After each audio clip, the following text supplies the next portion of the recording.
Today you're going to play the role of a literary detective. You'll be looking at To Kill a Mockingbird as you practice drawing conclusions and making inferences from your reading and understanding of the text. Detectives solve crimes using their understanding of what they can see and find as clues and evidence. They also make educated guesses based on patterns and similarities, profiles and case knowledge to draw conclusions and make inferences about what happened in relation to people and events.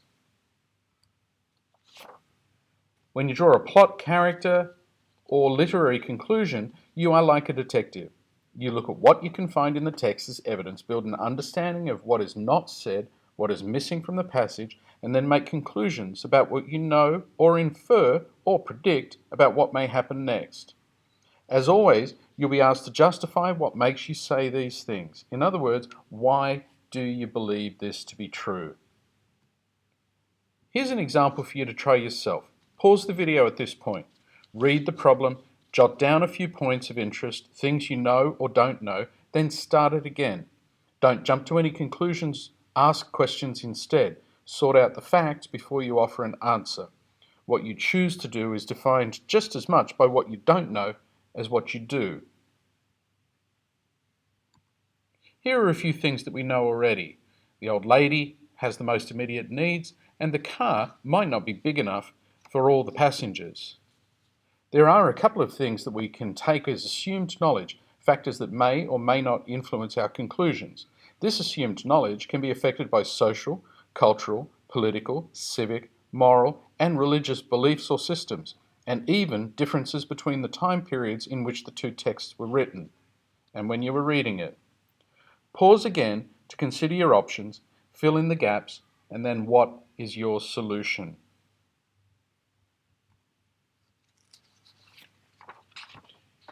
We often quite literally judge a book by its cover. We make assumptions and draw conclusions inferring a level of interest, engagement, or even character and plot just based on the cover itself. If you take these covers at face value, what do they tell you about the novel? What details can you draw out from the images? Faces, symbols, buildings, photos? Is it about trees, birds, families, children? Perhaps, if we look in closer detail at one particular cover, you may be able to draw a few more conclusions about the novel before you read it. In this particular cover, you will see that there are a broad range of features that we can identify. We have the leaves growing on one side of the tree and the leaves falling from the other, signaling the growth of new life. We have a character on one side which could represent Boo, could represent Jem, we're not 100% sure. Inside the tree, along the center spine of the book, are the gifts that Boo has left, secrets that are being kept. We have the gaze of Scout on the front cover, looking directly up, creating a vector line straight to the mockingbird sitting up in the tree. We also know from the text that's underneath it that it is a 50th anniversary edition, which helps us understand the age of the book. The sepia tones, the browns and blacks of this particular cover, give us an indication that it's set in the past, the old days, the black and white photos. The autumn leaves are falling, things are changing, the girl is wearing clothes that are a little old-fashioned. We can see the moon, which is also indicating a time of change and that things are happening during the evening. And again, the fence, putting it in a rural setting. So we have all these things that we are inferring just from the front cover of the book. However, when we look at clues, we have to go to the details. We have to look for gaps in our knowledge. Sometimes our understanding of the big picture relies on how well we can put together a few of the small details. Have a look at this passage here. Read it, pause the clip, jot what you think happens next.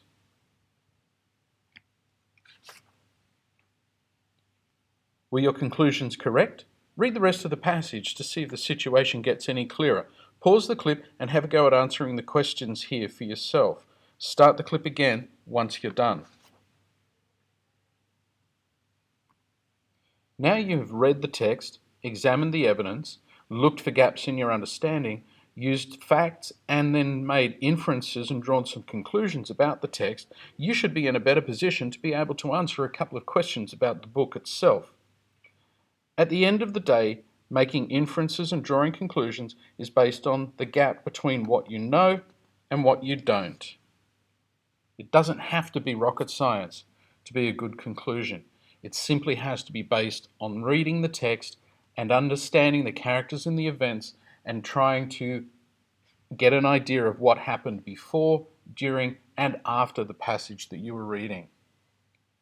This is rocket science. This is the science of how you create a novel, infinitely more complex, infinitely more detailed. Rocket science can blow things up.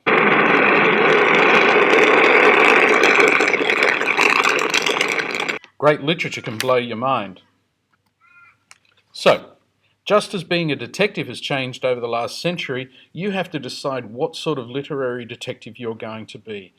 Are you going to make an educated guess based on your knowledge? Because that's what a conclusion is. After all, sometimes you need to know a little bit of what's happening in order to be able to predict what's coming next. Have a look at these pictures from the film depicting the scene out of To Kill a Mockingbird. Atticus standing in the roadway with a gun. What happens next? You go and figure it out for yourself, read the book, and then see if you were right.